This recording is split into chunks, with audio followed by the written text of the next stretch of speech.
छोटी सी बात एक छोटे से गांव की बात है। गांव के एक कोने में एक पुरानी हवेली थी जो लोगों के लिए हमेशा एक रहस्य बनी रहती थी। हवेली के बारे में कहा जाता था कि वहां रात के समय अजीब सी आवाज सुनाई देती थी।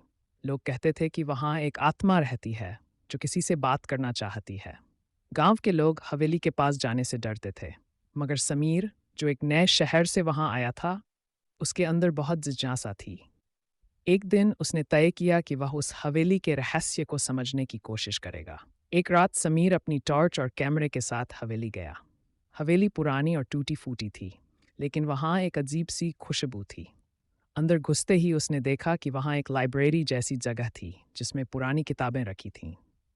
एक किताब का कवर धीरे धीरे चमका, जैसे उसमें कोई छुपा संदेश हो। समीर ने वह किताब उठाई और उसे पढ़ना शुरू किया। किताब एक कहानी बताती थी, एक राजकुमारी की जो अपने सपने को जीने के लिए घर छोड़कर चली गई थी।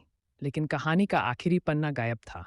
तभी समीर के सामने एक औरत की परछाई आई जो धुंधली रोशनी में साफ दिख रही थी।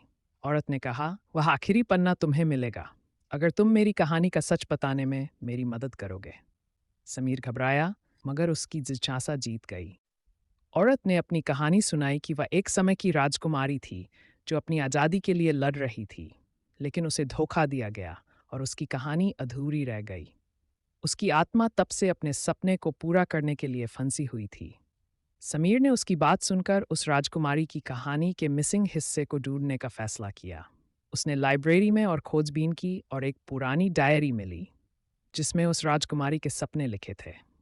जब उसने वह डायरी उस औरत को दी तो वह मुस्कुराई और धीरे धीरे हवेली की हवाओं में घुल गई। उस हवेली के रहस्य के साथ साथ समीर को एक बात समझ में आई, हर कहानी अधूरी नहीं होती, बस उसे समझने वाला चाहिए। तब से वह हवेली एक म्यूजियम बन गई जहां लोग आते हैं, उस राजकुमारी की कहानी सुनते हैं और समझते हैं कि सपने कभी मरते नहीं। अंत।